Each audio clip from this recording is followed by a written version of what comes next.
We're gonna get into that a little bit too, man. Just that transition, and after you being sentenced. Before we do, I just want to point out I got an issue with Arnold's because you just spoke about Arnold. No, Right now, Arnold was a friend of mine. He was the older brother that lived around my neighborhood. And I had a friend named Arnold too. That's what's crazy to me. I know they might not be the same brothers, right? This Arnold I know is from the Bronx, born and raised in the Bronx. He was a big drug dealer. You heard? We looked up to him. He introduced us to DC. So I was in DC in 86. You heard? The end of 85, 86 is the first time I went out of town. He came to the block like, yo, y'all want to go out of town? And he took us to DC. From DC, we was in Baltimore right after DC. You heard? So, and his name is Arnold. They call him Wise now. He in the industry.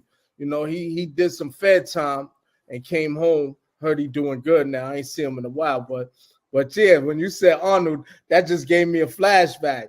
Everything like our lives is built with so much similarities. Like just coming from the streets. I'm talking about the 5 boroughs right now, and not only the 5 boroughs, other different states. You know what I'm saying? Rochester. All of our lives is with a lot, built with a lot of similarities. That we can talk about. And that's what the game's structured, right? So it's structured like, you know what I mean? Like if you wanted to go and make a bigger profit, you could go out to these other, states, where the distribution of drugs wasn't, as big as it was in New York. That's so right. That $10 piece of crack in Baltimore was $30-$40. You know what I mean? Easy. $10 compared to $10, right? You know what I mean? Profit margin, right? No question. So look, we was on it, like we out of here, period. But so like if you could share with us just that moment, what was your mindset when you were sentenced and received all this time? If you can elaborate a little on that. When I received all that time, it was like and what did you receive? How much, if you could talk about it? I received 23 to life, for kidnapping and assault, right? So when I received that sentence, right, it was, in reference to drug related, right? So it just was like it knocked me off I'm gonna hold you, it knocked me off my feet. I caught the L. It was 23 years of life, you know what I'm saying? So I was just like, wow, and I was like, first I was like in denial, you know what I mean? Like, all right, I'm gonna try and get this back. I had a couple of coins or whatever the case may be, put the appeal process in. I really wasn't trying to accept the time. I don't think anybody that gets that time is trying to accept that time. Like, that's okay, right. unless you take the time and say, okay, when you cop out, then you're accepting. At that time, I didn't cop out. You know what I mean? Yeah. So I was still in like disbelief. You know what I mean? And it was like, okay, here we go again. And I remember taking the trip back upstate, and I was like, wow, I hit Elmira. Reception. So in Elmira, when you go down, it's like, if you ever remember that movie from Bad Boys and shit with Sean Penn, and you're going down the long corridor, you see the big gate and all that, you see everybody screaming and stuff like that. And it was crazy because I remember I had seen this brother that I was with on my last bid, his name from Pee Wee, shout out to Pee Wee, Vince Huntington from Syracuse. And he seen me, he was like, yo, what's up, B.O? And I'm like, yo, what's up? And he was like, what's going on? I'm like, I was like, yo, what's up? He was on a violation. I was like, yo, I got a new one. I told him my numbers. He was like, wow. You know what I'm saying? Yeah, so don't mean to cut you off, but I remember the numbers, 89B 2139. I was in the L in 89, man, in reception. Yeah. So you know how it is when you walk down that corridor. That's right. So it kind of like I'm like saying like, damn, he got a violation, I got a fresh one, and I got large numbers. But I just saw the expression on his face. Like, wow, he was like, yo, give me, here's my handle, here's my information, because he knew I was getting ready to do a long stretch. Yeah. Nice. So you could continue to elaborate on that. So, I stayed there, that feeling for you, man. I stayed there at reception, and at that time, jail was still, packed at the time. They didn't stop, mass, the downsides of the mass incarceration wasn't into effect yet. So prison was still Was at its crowded. all-time hype. It was at its all-time high, and what happened is that they didn't have a lot of room for max. There was no room for maxes because we were still in the Pataki era, because his thing was like, he was pro-incarceration because it was economic mobility for, what I'm saying, for these upstate pilgrims, Yeah, I'm You gonna couldn't be. even get home. You couldn't even get home on parole for when you go to parole 1, 2, 3 times because he had an unwritten rule. Don't let him out. Go ahead, So we had to wait, but they were opening up this new jail called 5 Points, and they was like, well, it was a supermax, and I, of course, since me having those numbers, I was put under that classification. So we had to wait until 5 Points opened up. And so I left Elmira and we went there, and it was like a supermax. All I can tell you is 5 Points was like, originally it was supposed to be a shoebox. If anybody's been in the shoe, which is solitary confinement, but I think the federal government was like, yo, listen, no, we're not going to fund no more shoes. Either because they were asking for more money, to open up more prisons. And the feds was like, no, you take this shoe and you open up, and they made it a population.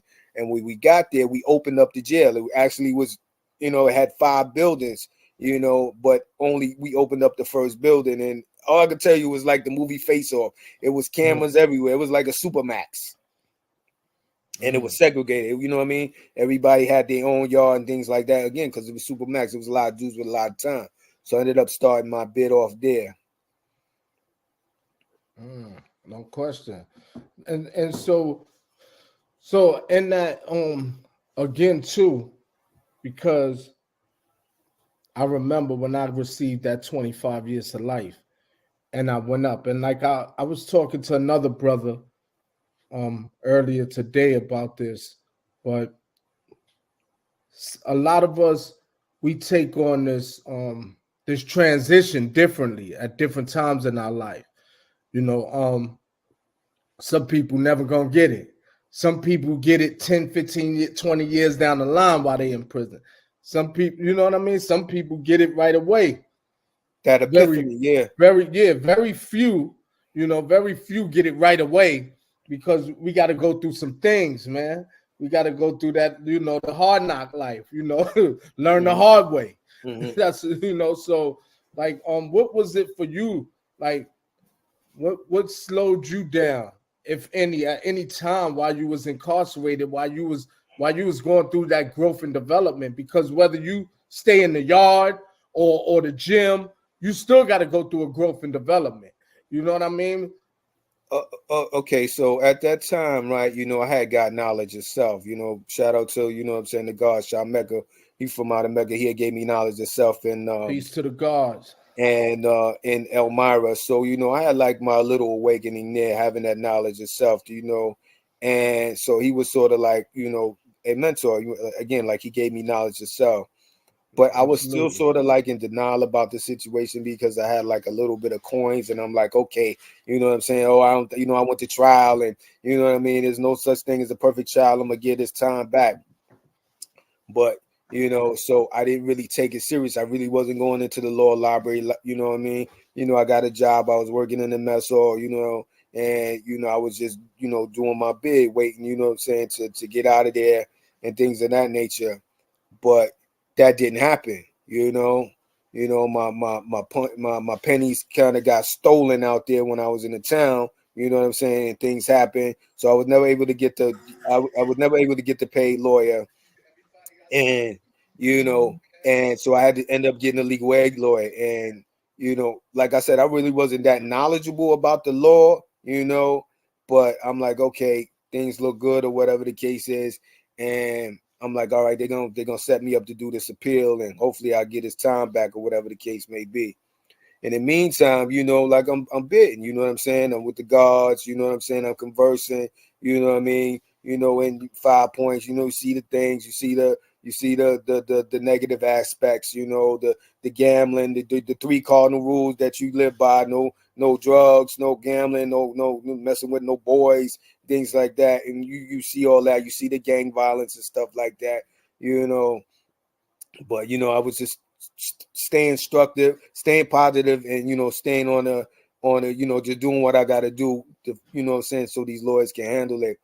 but you know, I was always one for in reference to fighting for, you know what I'm saying, like injustice, like, you know, like with the police and stuff like that. Like, you know, I was just talking to my girl and I was like, yo, listen, you know, I was the type of person, like if I see like the police jumping on somebody, be it blood, be it Latin King, be it Christian, be it Muslim, being white, you know what I'm saying, I'm gonna jump in, or vice versa. So I always, you know what I'm saying, you know, because one thing we had in common, we had green on, you know. So I remember when things was going right, you know, I ended up getting into a riot in 5 points and stuff like that, you know, things with the police, and I ended up going to the box, and I ended up getting 6 months.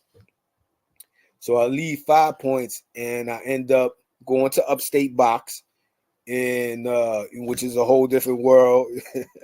It's a whole different world to the shoe. You know, Facts. I had three bunkies in there, you know, and one was in there for, you know, 2 years. One was in there for like 6 months. And then the other one was in there. I was on my way out when he first came through. So I ended up leaving the shoe and going to Comstock, Great Meadows. And I landed there. So when I landed there, you know, I started seeing brothers that knew me, you know what I'm saying, for 5 points and things of that nature. And they pulled me into industry. So I started working industry because I had got my GED on my last bid, you know. So I ended up going to, you know what I'm saying, getting my GED. And again, I'm waiting to hear from my appeal. So my appeal gets shot down. So when my appeal gets shot down, that's when I was like, oh, this is, you know. So I'm like, all right, you know, I'm going to put in the leave application to the state, to the highest court. That gets shot down. After that, that was it. After that, then that's when I realized, yo, this shit is real, and you're going to have